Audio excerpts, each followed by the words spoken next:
Hello everyone, आप सभी का स्वागत है हमारे यूट्यूब चैनल में। तो जैसा कि हमने पिछले एपिसोड में देखा था, जो फिंगमी होता है वो अब उस केव के अंदर चला जाता है जहाँ पे वो डिमन सेक्ट का ग्रैंड मास्टर एक रिचुअल परफॉर्म कर रहा होता है कि किस तरह से वो होली फ्लेम को एक्वायर कर ले। अब जैसे वहाँ पर रेड मून की लाइट अपेयर होती है, वो होली फ्लेम जलता है और इससे पहले कि वो उसे टच कर पाए, फिंगमी वहाँ पे आ जाता है और अपने रोंगयान वेपन का यूज करते हुए वो सबसे पहले उनके शील्ड पे अटैक करता है, जिसके कारण वहाँ एक बहुत बड़ा ब्लास्ट होता है और उसकी फ्रीक्वेंसी केव के बाहर भी सभी महसूस करते हैं। यहाँ फिंगमी उस ग्रैंड मास्टर से कहता है कि ना तो तुम्हें आज इमॉर्टल बॉडी मिल पाएगी और ना ही तुम तीनों की यहाँ जान बच पाएगी। ये दोनों चीजें आज मैं ही एक्वायर करूंगा। अब आगे हम यहाँ देखते हैं कि फिंगमी अब उस होली फ्लेम को एक्वायर कर चुका होता है, जिसके कारण वो इतना ज्यादा शक्तिशाली हो चुका है कि अब उसे इमॉर्टैलिटी भी प्राप्त हो चुकी है। ये देखते हुए जो ग्रैंड मास्टर होता है वो तो एकदम बेकाबू हो जाता है और उससे ये कहते हुए कि इस बार फिर से तुमने मेरी इस डीड को रियून कर दिया तो मैं तुम्हें जिंदा नहीं छोड़ूंगा। और जैसे ही वो उस पर अटैक करता है, हम देखते हैं कि फिंगमी जो कि अब बहुत ज्यादा पावरफुल हो चुका है, उसके अटैक को आसानी से नलिफाई कर देता है और पीछे से उस पर अटैक करता है। लेकिन हम देखते हैं कि सू मिंगवी अब उसके बीच में आ जाता है और यहाँ उसके अटैक को रोक लेता है, ये कहते हुए कि जैसा कि हमारे बीच डिसाइड हुआ था, मैंने नहीं सोचा था कि तुम उस इमॉर्टल बॉडी को प्राप्त कर लोगे। यहाँ इनकी पावर्स आपस में टकराती हैं और ये अब एक दूसरे के चेस करते हुए उस केव से बाहर निकलते हैं, क्योंकि वहाँ इतनी ज्यादा एनर्जी के जनरेट होने से वो गुफा जल्द ही ब्लास्ट होने वाली होती है। आगे हमें इन दोनों सेक्ट के बीच एक बहुत ही शानदार फाइटिंग सीन को दिखाया जाता है, जहाँ फिंगमी उस होली फ्लेम को प्राप्त करती है। उसकी जो बॉडी होती है वो इमॉर्टल हो जाती है और वो काफी ज्यादा पावरफुल और स्ट्रेंथ महसूस कर रहा होता है। इसका सामना वो डिमन सेक्ट के बंदे भी नहीं कर पा रहे थे। यहाँ उनका ग्रैंड मास्टर सू मिंगवे से कहता है कि जल्द से जल्द हमें इस फिंगमी से बचने का रास्ता ढूंढना होगा, वरना हम यहीं मारे जाएंगे। जिस पे फिंगमी उसे कहता है कि बेकार में ही तुम लोग अपना टाइम वेस्ट नहीं करो, क्योंकि मैं किसी भी हाल में डिमन सेक्ट को कॉन्स्पायर नहीं करने दूंगा। अब आगे हम देखते हैं कि फिंगमी में इतनी ज्यादा एनर्जी जनरेट होने लगती है कि इसका सामना ये दोनों नहीं कर पाते और यहाँ पे हर्ट हो जाते हैं। वहीं दूसरी तरफ उनका जनरल जो दूर से ये सारी कुछ देख रहा होता है, अपनी टीम को इस तरह हारते देख और फिंगमी के टीम मेंबर्स पे अटैक करने लगता है। लेकिन यहाँ पे जो योयो होती है उसको बचा लेती है मिस फेंग और अपने पॉइजनस बग्स से उस पे अटैक करती है, लेकिन वो इसके अटैक्स को आसानी से डॉज कर लेता है। अब आगे वो अपनी एक्सट्रीम एनर्जी जनरेट करते हुए मिस फेंग पे अटैक करता है, ये कहते हुए कि सिर्फ तुम अपनी इन वॉर्म से मुझे मारना चाहती हो, तो देखो अब तुम्हारे साथ क्या होता है, उस फिंगमी का साथ देने का नतीजा। अब आगे हम देखते हैं कि वो एक ऐसा अटैक करता है मिस फेंग पे कि वो अपनी जान से हाथ धो बैठती है। तभी यहाँ फिंगमी ये देख लेता है और मिस फेंग को गिरने से बचा लेता है और गुस्से में आके वो उस जनरल पे ऐसा अटैक करता है कि एक बहुत बड़ा पत्थर उसके ऊपर गिर जाता है।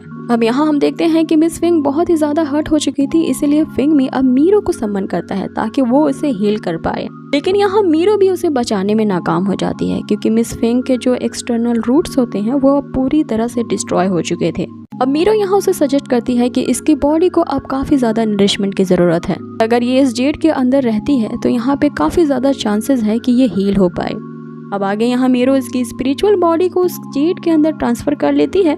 अब फिर हम देखते हैं फिंगमी को, जो अब एकदम खतरनाक रूप में आ चुका होता है और उन सभी को ये वार्निंग देता है कि जब तुम्हें मरने की ही इच्छा हो रही है तो आओ मैं तुम्हारे विश को यहीं फुलफिल कर देता हूँ। आगे वो एक ऐसा जोरदार प्रहार करता है उस जनरल पे कि वो सीधा नीचे गिर जाता है। फिर हम देखते हैं कि फिंगमी एक बहुत ही बड़ा फॉर्मेशन क्रिएट करता है, जिससे हजारों की संख्या में शॉट्स की बारिश होने लगती है और मीटियोर शॉट सीधा जाके गिरता है उस जनरल पे। इससे पहले कि वो जनरल ये शब्द कह पाता कि मुझे माफ कर दो, हम देखते हैं कि वो वहीं डिस्ट्रॉय हो जाता है।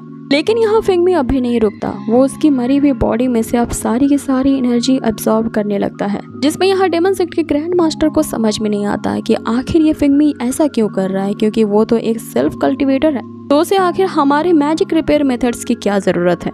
अब यहाँ पे वो जवाब देता है कि इमॉर्टल्स और डिमन सिर्फ एक छोटे से फर्क से डिसाइड किए जा सकते हैं। अगर वो अपनी पावर्स का यूज अच्छे कामों में करते हैं तो वो इमॉर्टल्स कहलाएंगे, और वहीं अगर वो ईविल वे चुनते हैं तो वो डिमंस की कैटेगरी में आ जाएंगे। अब यहाँ पे वो ऐसा करने का कारण बताता है कि इसकी मेमोरी में मैंने कुछ ऐसे राज देखे हैं जो कि सू फैमिली से बिलोंग करते हैं। अब यहाँ पे फिंगमी ये भी रिवील कर देता है कि सू मिंगवे के पेरेंट्स को मारने वाला और कोई नहीं बल्कि ये डिमन सेक्ट का ग्रैंड मास्टर ही है, जिसने जानबूझ करके इसका आरोप ल्यूजवान सेक्ट पे लगा दिया ताकि वो सू मिंगवे के अपने फायदे के लिए मैनिपुलेट कर सके। जिस पे ग्रैंड मास्टर से कहने लगता है कि इसके बात पे ध्यान मत दो, ये एकदम बकवास कर रहा है। अब इस बात को साबित करने के लिए यहाँ फिंगमी उसका सबूत दिखा देता है और ये सबूत वही इनकी मेमोरी होती है जिस दिन ये लोग आपस में बात कर रहे होते हैं कि आखिर उस सू फैमिली को मारने वाला कौन था। यहाँ जो ग्रैंड मास्टर होते हैं अपने जनरल को धमकी दे रहे होते हैं कि अगर तुमने इस बात को उस सू मिंगवे के पास रिवील किया तो तुम्हारा भी हश्र वही होगा जो मैंने उस सू फैमिली के साथ किया था।